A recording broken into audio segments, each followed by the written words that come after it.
Hey, what's up? I'm Doob Solo for Doomed and Stoned, and I'm here with a circle of friends today to talk about our experiences at Ripplefest Texas 2024.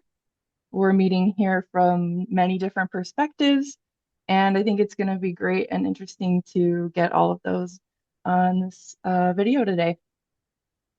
So let's see here. Before we get started, let's all introduce ourselves.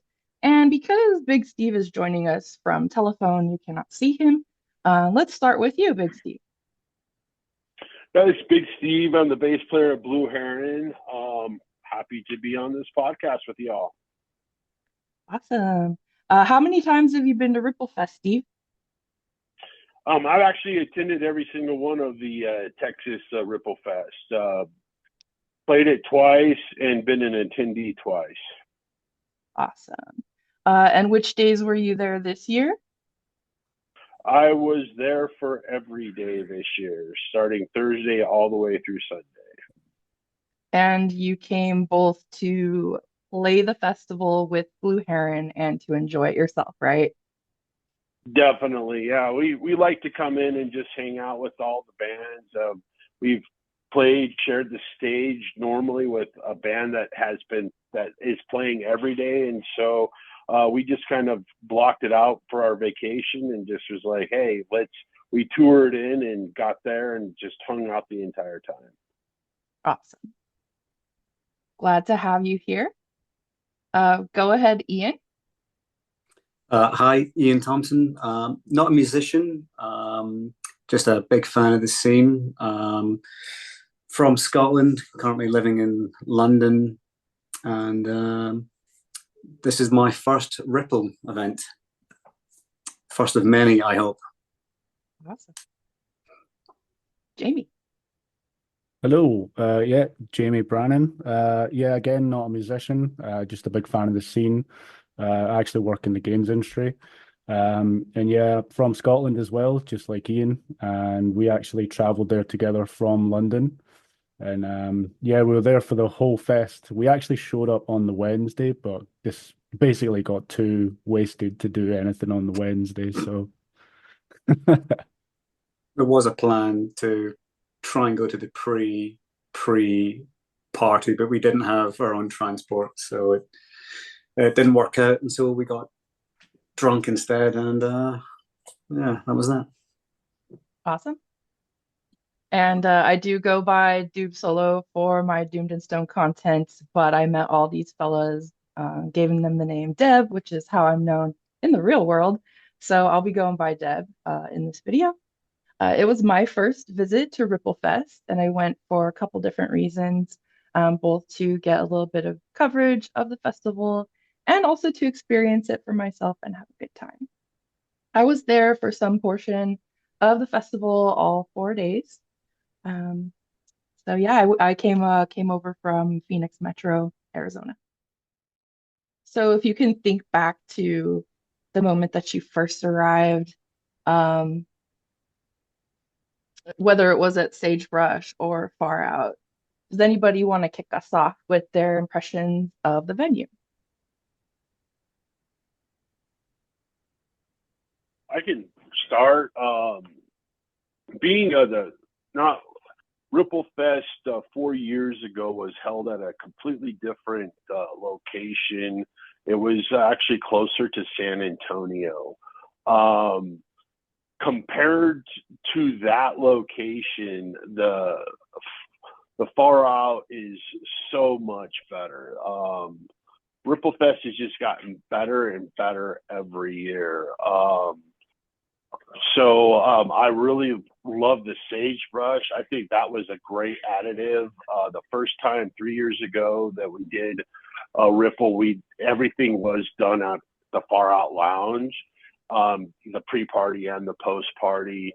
I really thought the sagebrush was great, even though the air wasn't working. It was still a lot cooler. Now, granted, that first Ripple was actually done in July, so it was about 10 to 15 degrees hotter than what we endured, even though it was very warm still for September. I remember hitting the stage and it was 106.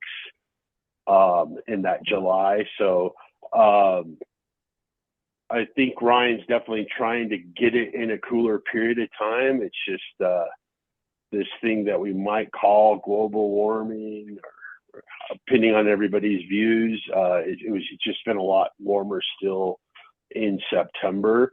But I think having a pre and post party at the Sagebrush was ingenious, and I really enjoyed that aspect of it. I think the Far Out Lounge, though I wish there was more shade by the main stage, I do think it is a vast improvement compared to where everything started originally. And it's a great, I don't know, I really like that venue a lot. Both of them, actually. Yeah, that's a great perspective. For me, never having been to either place, I did look at them online and kind of look for some pictures and stuff like that.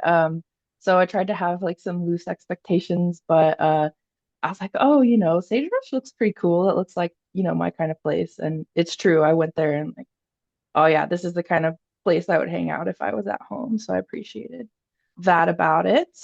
As far as the drinks there at Sagebrush, I got a recommendation from the bartender for a Pilsner on tap that I really liked, so I appreciated the hospitality for that.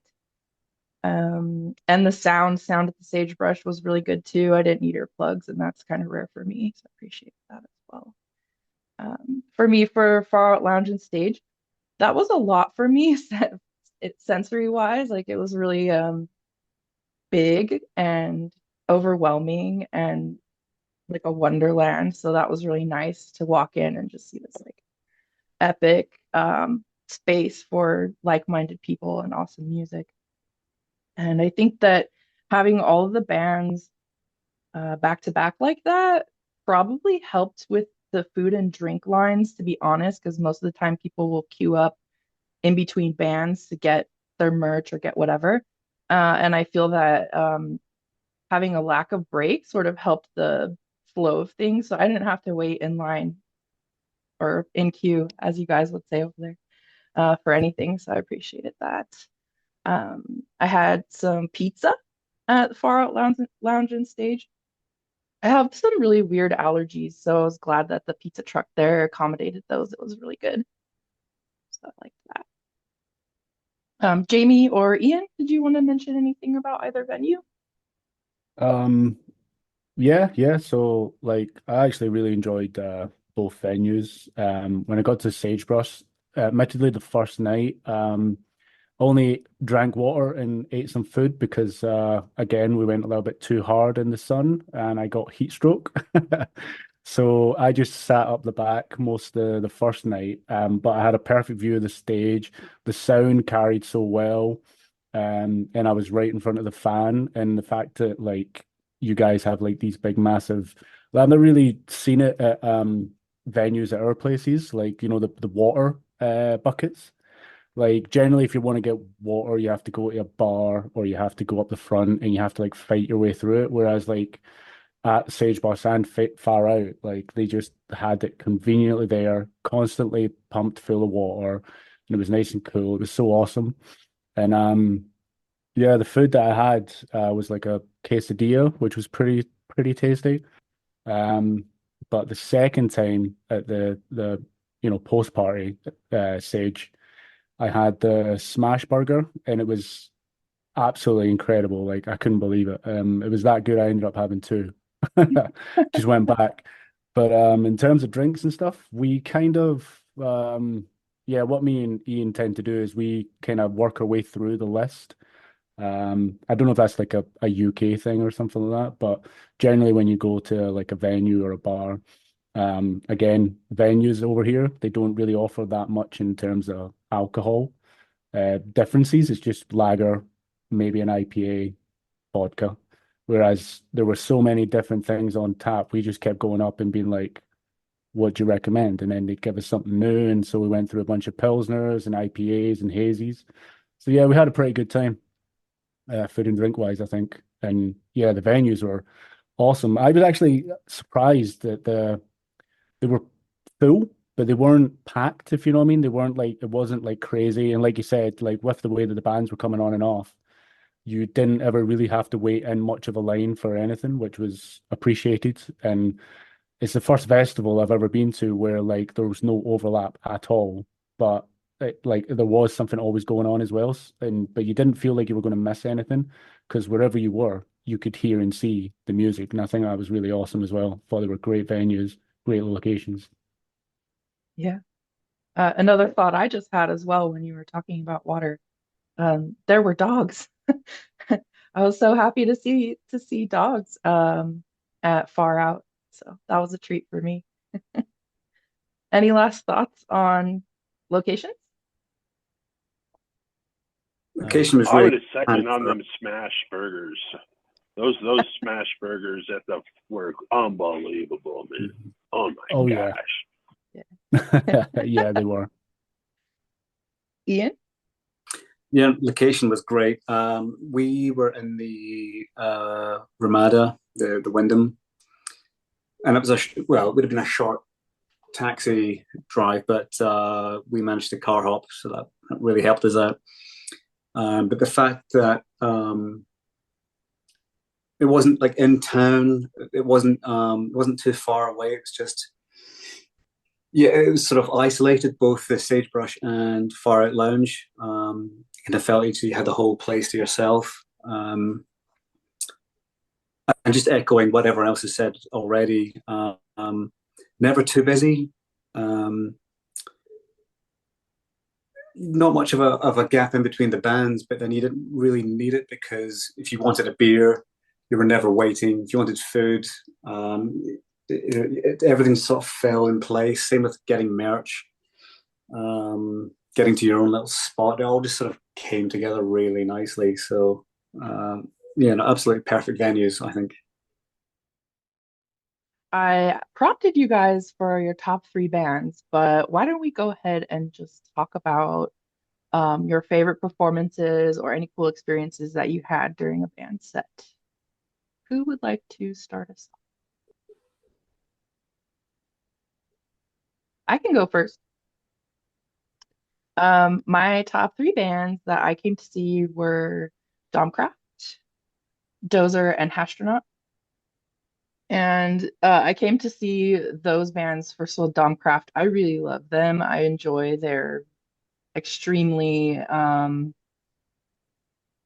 diverse resources of inspirations where they come up with this music that's just I can't really classify. I don't necessarily want to. And seeing it live, I think would have been really cool and hypnotic, and it wasn't let down. So Domcraft was really great. Um, Dozer having it be their first time back in the United States in 20 years, I definitely didn't want to miss that. Really amazing opportunity to witness them on that big stage with the oh gosh, help me remember his name. The Liquid Lights artist. The Mad Alchemist. Mad Yeah. Alchemist, thank you. Thank you so much. So to see the performance, Dozer's performance with the Mad Alchemist artwork behind them, standing way in the back and just kind of witnessing the crowd and all that energy was really amazing. And Hastronaut, oh my gosh. So I do this somewhat silly thing where I might see a band's name and see the buzz about them, and then I know that I'm going to see them live, but I won't check out their recordings. I'll just say I want to be surprised by them. So a lot of folks whose opinions I respect in our genre were like, "Oh, Astronaut super heavy, they rock so hard." Like, okay, I can't refuse a little bit of weed humor. So I left it to be a surprise. And I sat in the back at the Sagebrush for the first couple songs.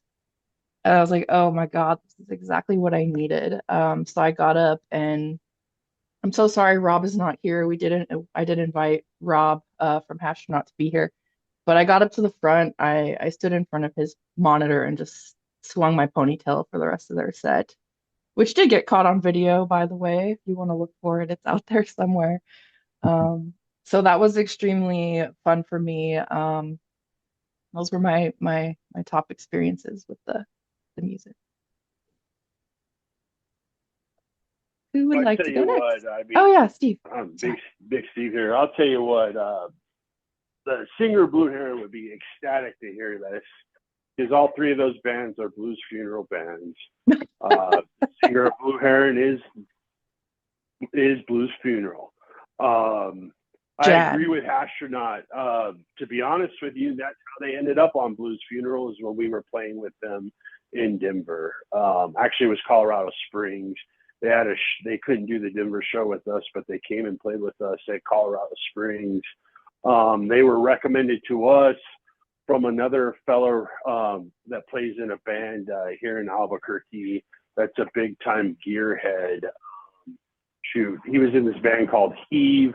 Man, they're gonna shoot me because all of a sudden the new band name escaped my mind. But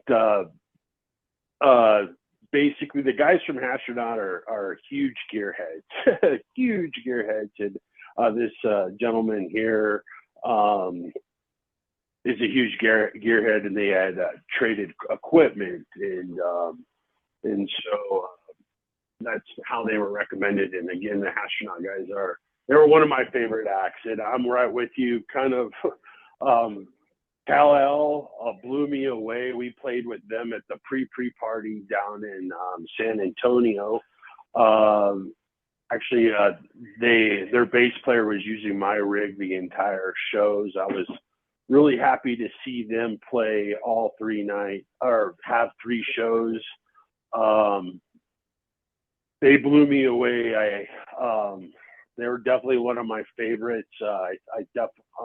As far as vocals go, I felt like Stoli kind of led the pack for the entire festival, and so I was really impressed with them. I thoroughly enjoyed Domcraft as well. Was able to actually get up and see them from working the merch booth, and the Dozer just flat out blew my mind as well. So I mean, we were very fortunate with this year. This year's lineup was huge.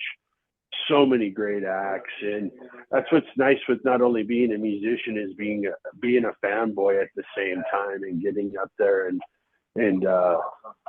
showing respect and having a good time. Yeah, absolutely. Ian or Jamie, did you want to speak up about any of the performances that you saw that really stuck out? They all stuck out. It's really hard to try and narrow it down.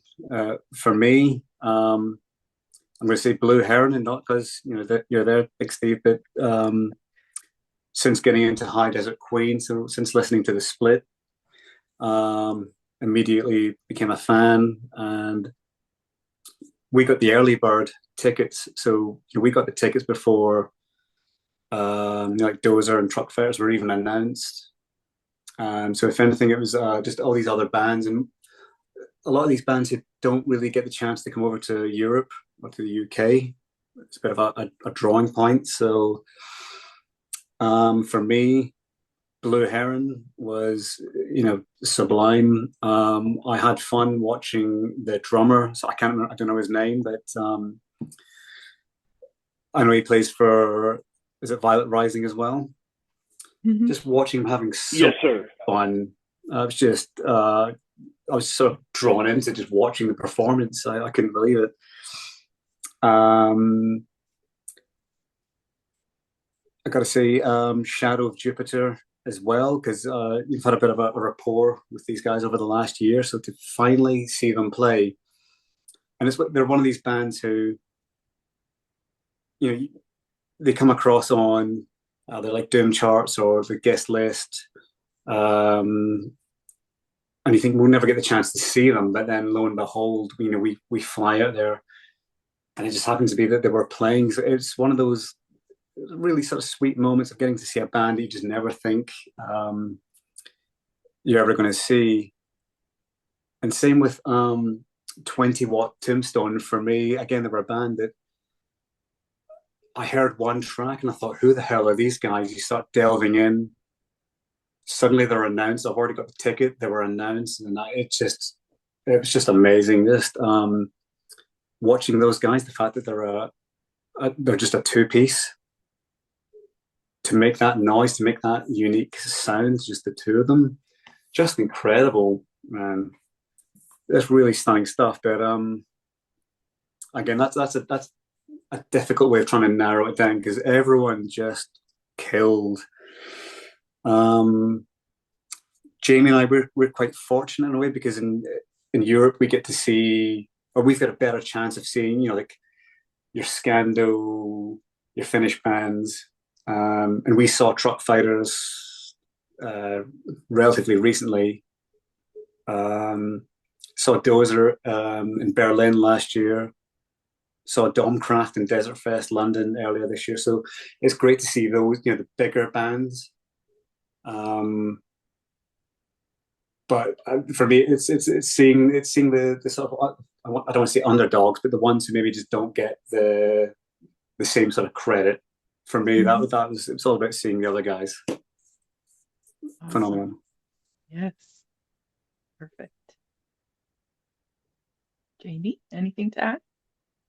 Yeah, for sure. Yeah, so like my when I was leading up to it, like I was obviously like I think Truck Fighters was announced for Ripplefest before the event that we saw them at. So I was like hyped to that, and then obviously we saw them, at the event we went to. But I knew they were going to kick ass. Same with the Heavy Eyes. Like I was really hyped to see them. And also Bone Church was one of the bands that I really wanted to see, but unfortunately they had to pull out. So I kind of was like, I know these guys are going to, give great performances. So I'm really looking forward to hearing some of the, and seeing some of the smaller bands. And when I got there, like again, echoing what Ian said, like Shadow of Jupiter on that Saturday just like basically ripped the head off of like a fucking, like pardon my French there, but they just ripped the head off a can and just let all this awesomeness out. And then for the rest of the day, it just went insane. And Buzz Electro, when they played, like I was really surprised about how awesome they were live. I really enjoyed watching those guys and just chilling out to them. Like as soon as they got off stage, I went straight to the merch tent and I was like, or merch stand, and I was like, guys, just give me stuff. Just give me stuff. I need it. I need it. So yeah, I bought that. I bought a bunch of stuff from them, and then The Absurd actually, which was a band that I hadn't actually listened to until like 'cause a lot of the bands I've got on this recycled playlist that I just keep playing all the time. But The Absurd, I just didn't. I didn't actually get to listen to them before I got there. So they were quite a nice surprise. They were quite funny. Like the guys are quite a bunch of jokers. So, and yeah, after they played, we ended up, funnily enough, we actually shared a hotel with at least two of the band members, and we ended up kicking about with them as well as Colin from Shadow of Jupiter for quite a bit. So yeah, that was really cool. Really fun experience. Um, yeah, like but like Ian said as well, like every single band like brought like something incredible to the whole experience, and I without a doubt would probably have to say it is one of the best, if not the best festival I've ever been to. Like there was just so much awesome from start to finish. And just to qualify that, how long have you been attending festivals? Do you have any idea how many you've been to? Look at these A guys good trying to few. count. Yeah, I think my first one was maybe 20 years ago. So yeah, I've been to a good few over the past 20 years. And that's not including individual gigs or little events here and there. So yeah, that it's been a good while. Oh, wow. So a Yeah, very high compliment. That's great. Thank you. same. I think like V98 was my first one. Not necessarily a rock festival. The legendary Reading 2000, Ozfest 2001.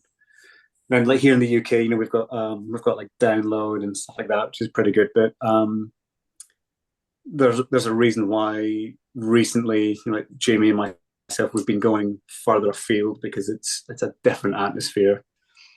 Um, Heavy Psych Sounds last year and Joshua Tree for me sort of opened this new world, and then we went to Desert Fest Berlin. something different. And then this year, obviously, Austin just blew our minds. And that's it, from next year going onwards, it's got to be a recurring thing. We'll absolutely be back. Oh yeah, Great to definitely. hear. Yeah. So let's go into memorabilia now. I would love to start off because I did not get a chance to pick up much merch. I got one t-shirt, but this is my thing. I got a Astronaut set list from Sunday night at Stage Rush. So yeah, again, that was like the highlight of my experience, and I was able to snatch that off the stage right as they were leaving. Steve, since we can't see you, do you want to tell us that if you got any favorite like merch or t-shirts from the festival or Oh, posters? I mean, I was fortunate. I walked away with so much free stuff. So many bands gave me some cool stuff, and I was finally got a astronaut shirt, and I'm a big guy, so like I'm limited of what I can get depending on sizes. But yeah, the Dozer guys gave me a hat. Colin from Shadows of Jupiter hooked me up with the shirt as well. Um, yeah, so I uh, lucked out with like a lot. I've got a free Dozer shirt. It's just like one of those things that with us bands, we just all start trading merch, and Yeah. it's awesome. And so as far as like, uh, unfortunately, I was merched out by working with the merch booth the entire day on Friday, so I didn't really peruse much stuff, to be honest. Well, did you did Just you shooting it straight. sell much? Oh, we sold our entire every vinyl we brought. We sold. We had a total of 40. We luckily we got the new album in literally 2 days before we left. We only brought 25 copies of that, and then we had an additional some of the split with High Desert Queen. We were also we were on the ACDC Relux album, so we had a few of those, and then some of the Thermal album as well. So we literally sold out of our entire all 45 pieces of vinyls that we brought. So it was a great trip for us. And I had told the guys we should bring more. In the past, Ripple had people running the merch for the bands, which and we didn't sell much. Now, granted, we were kind of a newer band at that time, and so the expectation was the bar was set low this time. I think all the way around, it's better that the bands are running their own merch, even though it does suck that you can't go run around and be a fan that whole time. But I think it's better for the bands, A, because we're not cutting anybody into the sales of the merch, and B, it gives the fans an opportunity to buy and meet the bands right then and there. I can't tell you how many albums I signed, posters I signed. It's very flattering, to be honest with you. So I would assume everybody else did just as well as long as they were working the merch. Nice. Ian, I saw you put your hand up when Steve started talking about vinyl. Did you happen to pick up one of those records? Oh yeah, I get one of the everything. I get one of the New Blue Heron records. Uh, I got 12 records all in all. Well, Uh, hang on a second. Let me pull up the picture that you sent me. yeah, that's mine. Yeah. Holy All Christ! right. So, um, started out trying.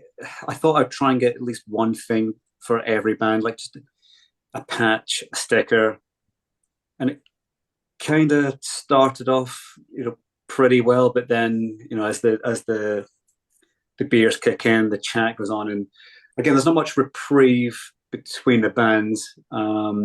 And for me, I like to be not necessarily right down the front, but I like to sort of get in there. But I think I did pretty well. 12 records. I got that beautiful book that I'm looking forward to diving in from Sunil. Um, the posters, the dugout, various little stickers and patches that you maybe can't see from that picture, but there's a ton of them. Um, the sun trash. Speaking to Tony from Fatso Jetson, I managed to get a hold of that one. Quite rare, quite expensive, but I had to have it. I have everything else of there, so I thought that's the last sort of piece, but just managed to fit that in a very small suitcase on the flight home. And vinyl's heavy. Yeah, That's Christ. awesome. That's awesome. So yeah, I see you've got some Baracho stuff in there. There's a we call this a beanie. What do you guys call these Yeah, hats? call it a beanie. Same thing. So, funnily enough, saw Baracho at Desert Fest London, bought their latest record on vinyl. I bought that fucking beanie, and that night I must have lost. I wasn't drunk. I wasn't doing anything. I sure put it in my bag. I went home. Wasn't there to be seen. So then I saw it this time around, seeing them again. I thought I gotta have it.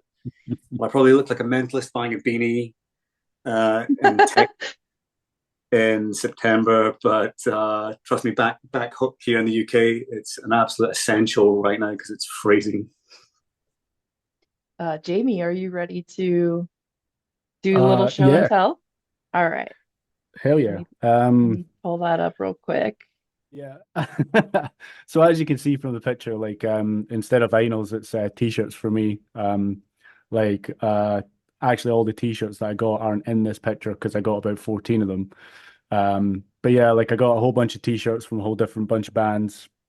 Um, as soon as I see a t-shirt or a cool design, I have to get it. But like all of the ones like I got were like from like the bands I just thought were fucking absolutely amazing. And I just went up and just had a chat with the guys, and then I was like, "Can I just get a t-shirt?"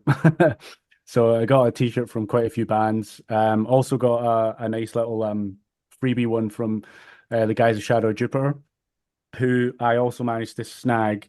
I don't know if you could see it in there, but I've got the set list for Shadow Jupiter, the Heavy Eyes, and Thunder Horse as well. So, but Nice. the guys, the Shadow Jupiter, they actually signed it for me as well. So yeah, I Oh, got their sweet. signatures, and I've also got Colin's footprint here as well. So he decided to step on it before he gave me it. Nice. So that's going to get framed at some point. And yeah, I picked up a whole bunch of other stuff. Got a couple of drumsticks as well, and picked up some Texas hot sauce because that's what you need to do when you're in Texas. And yeah, and we also got I got the same vinyl from Shadow Jupiter, but again, that was a little freebie that came with the t-shirt. And I got a bunch of stickers and patches and stuff like that, which I do love putting on things, especially my laptop, which is always a good conversation starter. But yeah, I would be into the vinyl, and I have drunkenly bought vinyl before, Uh, as Ian will know, which I ended up giving to him because I don't have a record player at the moment, and I wouldn't just go and buy a little cheap one because it will end up ruining them. mhm. So I'm like, I'll keep that obsession until there's a reason for it. But at the moment, I'm kind of like putting it off because otherwise I'll be just be spending all my money. Do you have a favorite design in all of those that are in the photo? To be honest, I do really like the one from Demons My Friend. It's just it kind of reminds me of D&D. So I'm a big D&D nerd as well. So and that just like that to me is like one of the D&D campaigns that I ran for a while, and I was just like, it's so cool. So yeah, and again, like their performance like kind of blew me away, and so I just went up to and talked to them for a bit, and then I was just like, you know what, I want to like pick up a t-shirt from you guys because you were really awesome, and the guys were really like because you guys have Venmo over there. Hmm. which so we don't have that in the UK. We actually can't even download the app to set it up. So the guys were like really cool and actually got PayPal because I had PayPal, so they like just got it set up Oh, on one of the phones, and then we're just like, yeah, we'll just do PayPal. And I was like, sweet, awesome, thanks so much. And so yeah, I was just wow. like, sweet. That's awesome. They really wanted you to have their merch. Great. Yeah, yeah. So yeah, and it Mm. was good chat with the guys as well. So it was enjoyable. Who did you get the drumsticks from? I'm curious. So one of them actually, I don't know who it was from because one of the guys we were hanging out with, Darren, he drunkenly got given one and didn't know who it was from, and then ultimately he was just like, "That's your drumstick," and I was like, "Okay, cool." And the other one was from, is it Temptress? Cool. Yeah, so I got that from them, which was cool. But yeah, the other one I have absolutely no idea who it's from. So hopefully one day I can find out. So yeah, I'll just have to go around all the bands and be like, "Do you remember snapping one of your drumsticks? Wasn't it Kal-El? I can't remember. Was it Kal-El? Oh, Maybe that'd be cool. It was definitely, yeah, it was, so whoever it was, we got to it'd ask Dan, be cool to find but out. I probably won't remember. Oh, he definitely won't remember. He was so drunk that night. Goddamn. Let's go with stories and highlights. We're looking for stories of anything unexpected that happened on your trip to, from, or during the festival, or your best moment at the festival. Steve, did you want to start? The big story was is somehow, some way, our guitar player ended up with COVID on the way back home, and none of us who rode with him ended up with COVID. But it was a pretty gnarly case of it. It sounded like we got together for the first time post the festival this last Wednesday, and he was saying that it was a pretty heavy duty bout with COVID. We're like, wow. And amazingly enough, none of us ended up with it. So that was kind of something out of the left field, but I guess something we get used to in our day and age now. So I don't know. The highlight of the festival for me was actually just playing it and being comfortable on that big stage. To shoot it straight with you guys, I'd much rather play the smaller stage because I'm used to playing smaller stages, so it's more like home. The first time we did play, we were also on the big stage as well, and it was a little bit overwhelming, and so I was very happy to be comfortable up there. That's the largest stage I've ever played, both years. So hopefully maybe we'll make it out there to visit you guys in Desert Fest out somewhere in Europe, so where we can experience a large stage again. But yeah, so that would be my personal highlight. Again, this festival as a whole, I really felt like was a highlight. I mean, Ryan, like I said, every year it gets bigger and bigger, and honestly, guys, you guys coming from across the pond is what we would say to come to these festivals, and it puts a grin on my face. We're forever grateful that you guys do it. Obviously, you spent a lot of money there. Your support that you guys do for bands is what keeps us going. For a lot of us, it's, we all have real day-to-day jobs, and it's support that you guys do that, like I said, really keeps us going and keeps us keeping with the passion of doing this and continuing to do it. So thank you so much. And but overall, like, the entire festival for me was just a great time. Awesome. I personally have a lot of stories. Maybe one of my friends in London wants to go first. Um, yeah, cool. I'll jump in. I've got a couple of stories actually, but yeah, I guess one of the funniest ones was that I was just sitting, I can't even remember who I was listening to at the time, but I was just sitting chilling. I think it was on the Saturday night, and one of the like just random person came up who ultimately ended up is actually became a good friend now, which is one of the things I love about Ripplefest is that you just make so many friends. But they actually rocked up to me and were like, "Are you the singer from Vermilion Whiskey?" And I was like, "No, no, I'm just here chilling to the music." And then they were like, "All right, so sorry, so sorry." And then they went away. And then, like I'd say, about 2 hours later, they came back, and then they just started talking to me. And then from that moment on, the rest of the it's the we just were hanging out, drinking, and just having good chats.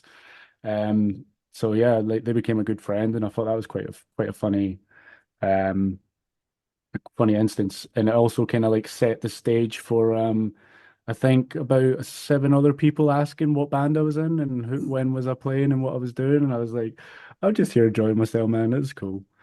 Um, yeah, so that was one of the funny stories.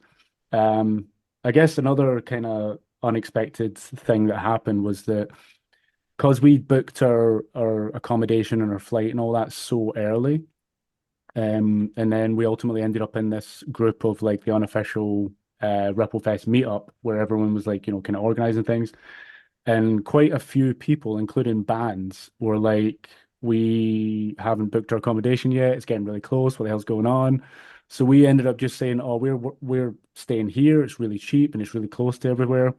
And then it just so happened that like a lot of them actually listened to us. So we ended up staying in the same hotel as Truck Fighters, The Absurd, Shadow of Jupiter, and I'm pretty sure a couple of other bands as well. But yeah, it was just And so me. wild. And yeah, you were there as well. Like, Yeah. so yeah, it was just like everyone's just like, yeah, let's just party here. So I think that's going to become the unofficial hotel of Ripplefest moving forward. Um, yeah, on the stories, it's not really a funny story, but on the Thursday, once we sort of met up with a few people, we'd met up with Colin from Shadow and Darren, the photographer from Canada. We thought, you know what, you're going to hit the pool. Sure, we'll hit the pool, have a few beers.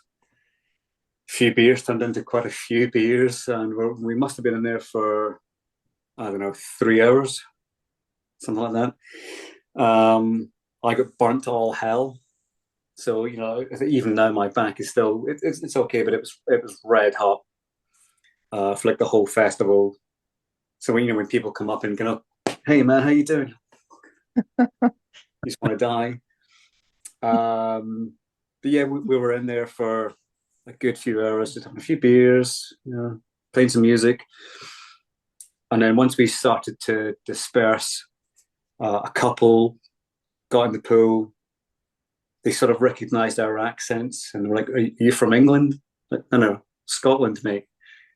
And it turns out they were from Scotland as well, from sort of not too far from where we're from. And so suddenly there's 4 Scottish people in this pool in Austin. We're like, what the fuck's going on? Kind of surreal, but quite a sweet story. I think they were on their honeymoon, so trying to tell them all about the scene, and sometimes it goes over their heads, but maybe we'll get them out for next year. Convert them to the festival life. My highlights at the festival was standing in the field watching Dozer, and I felt a lot better than I had all weekend. I'll just put it that way. And a little breeze kicked up, and I was just kind of standing there feeling that wind, dry the sweat off of my skin, enjoying the music, the pulse of the music. And someone I know walked by and said something to me, and then the girl in front of him stepped back and said, "Oh, I'm sorry. I think I made him run into you." And I was like, "Oh no, it's okay. I know him. He was going to talk to me anyway." And and it turned out being one of those, "Oh my God, you're so nice. Oh my God, you're so nice. We should be friends." Okay. And now she's my pen pal. Hi, Roxy. So that was really cool. I got my first letter from her yesterday. So just one of those coincidences, those random meetings. people who are end up being like so much alike. So that was really fun, funny story during my highlight of seeing Dozer on that big stage. So that was pretty cool. And then as far as the unexpected story, I'll try and keep it brief, but as I piped up and said earlier, I ended up staying in the same hotel where Jamie and Ian and all those other folks were at. And when I was checking out in the lobby, I saw Ian wearing a Clouds Taste Satanic shirt, the band that brings people together.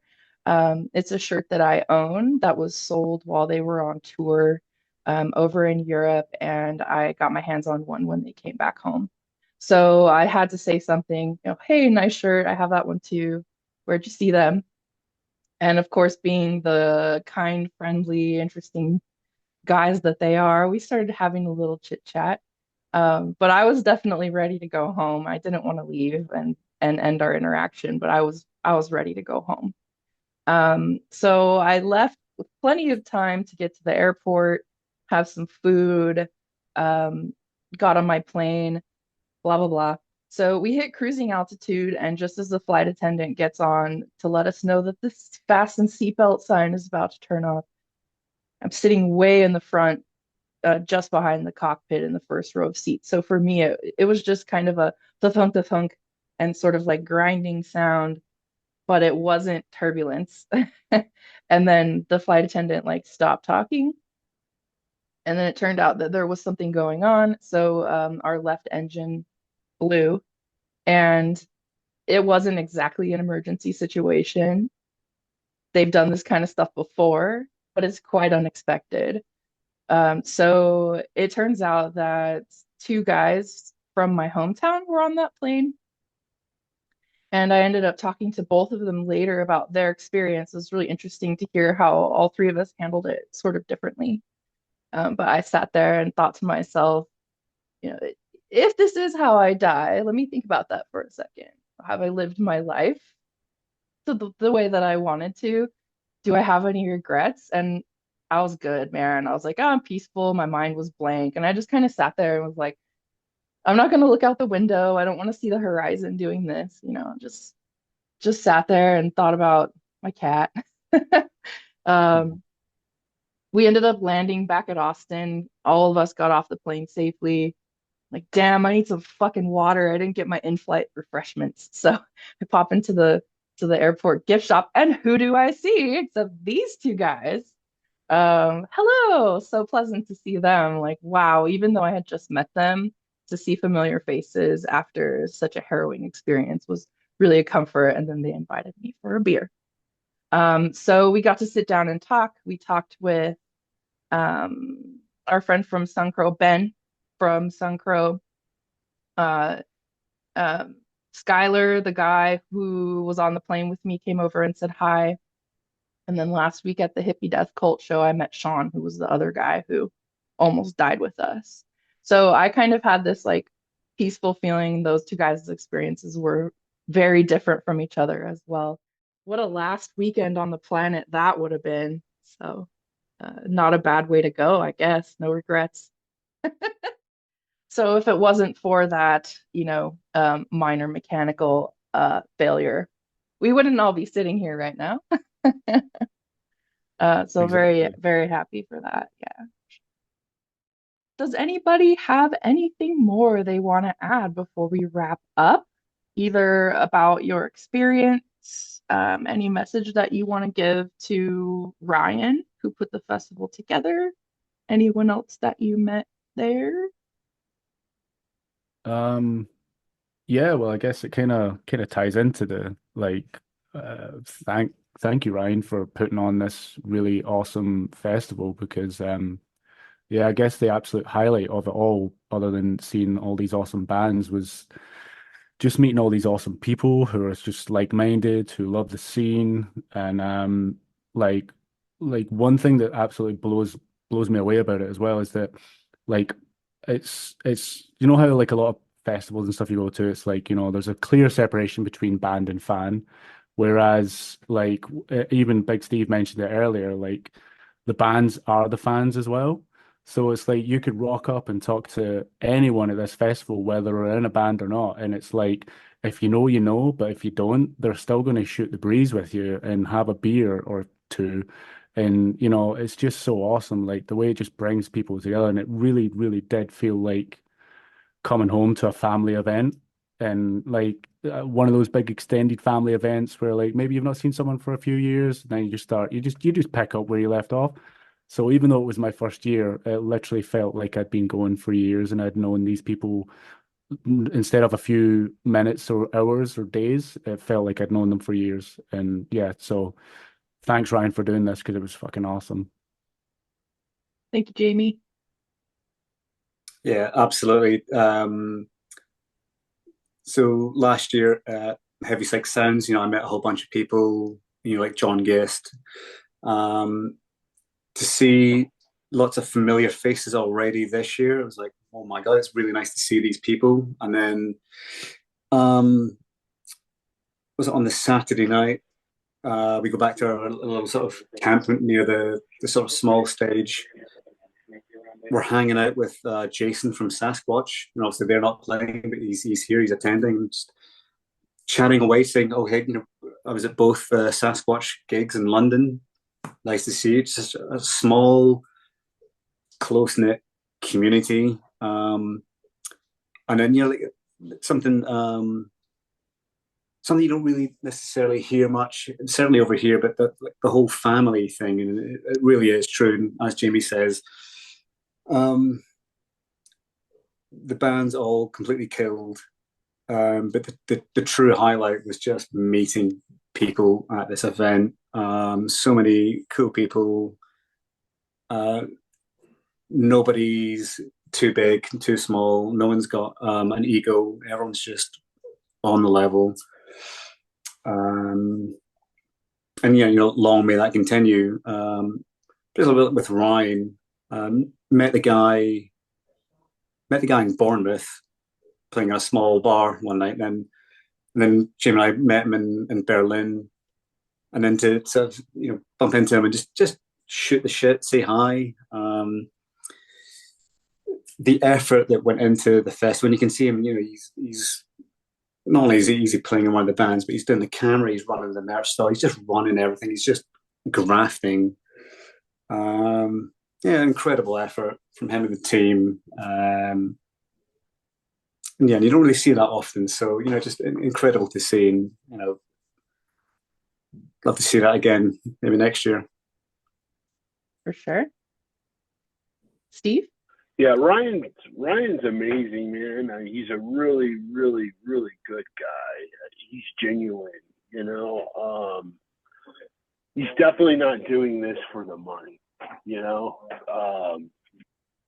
I think maybe this year there might have turned a profit. I don't know for sure. I haven't talked to him. I know that the year before, the Sword had headlined, not last year, but the year before last, had headline one night, and that was the biggest attendance. And I did talk to Ryan briefly on Sunday, because when I was looking around while Dozer was playing, I was like, yes, I think we beat the numbers from the Sword. And that was their actual last show until getting back together again. And of my understanding, it has increased attendance. And going back to the family vibe, that's, as a guy who's attended every single one as well, you see the same people every time, and it gets bigger and bigger and bigger. And I do feel that we are blessed with being in a genre, like you guys were saying, that you don't have a lot of big-headed people, it is cool because all of us in the bands are all just hanging out as well and having a good time. So it definitely does have that family vibe. It's like going to a family reunion that you haven't seen Uncle John for 10 years, and you're happy to see him, shake his hand, give him a hug, and you catch up where you left off. Last year, as an attendee only, I had basically just linked up with folks as well. I actually drove, but I was the only guy, and I was able to link up with some different people that I had met the year before, or even at other festivals that we've had here. So it's definitely looking like Ripplefest, as far as heavy music goes, is starting to become like the destination festival for the heavy sound, I should say. And all the way around, and it's just getting bigger and bigger, and I've been so happy to be a part of it. Awesome. Thanks, Steve. So thank you all so much for being part of my Ripplefest experience and for joining me here for this talk today. Does anyone have any last messages or just a little goodbye message? It's not a goodbye if we see you soon. So hopefully we see Yeah. you soon. Cheers. Hell yeah. See you Hell next yeah. We'll week. definitely be Next time. seeing you guys. Well, thank you so much for your support, fellas, and Deb. I'll definitely see you guys next year. I'm going whether I'm playing or not. I figured been to every single one. Why quit now? You know. So yeah, and thank you, Deb, for putting this together and having us on. It's awesome. Yeah, for sure. It was my pleasure. It's been fun. I look forward to seeing you all again next time, and hope that this video is helpful for people who are on the fence about going next year. Hopefully now you've got a lot of great reasons to check it out. Thanks again. We'll see you next time. Cheers.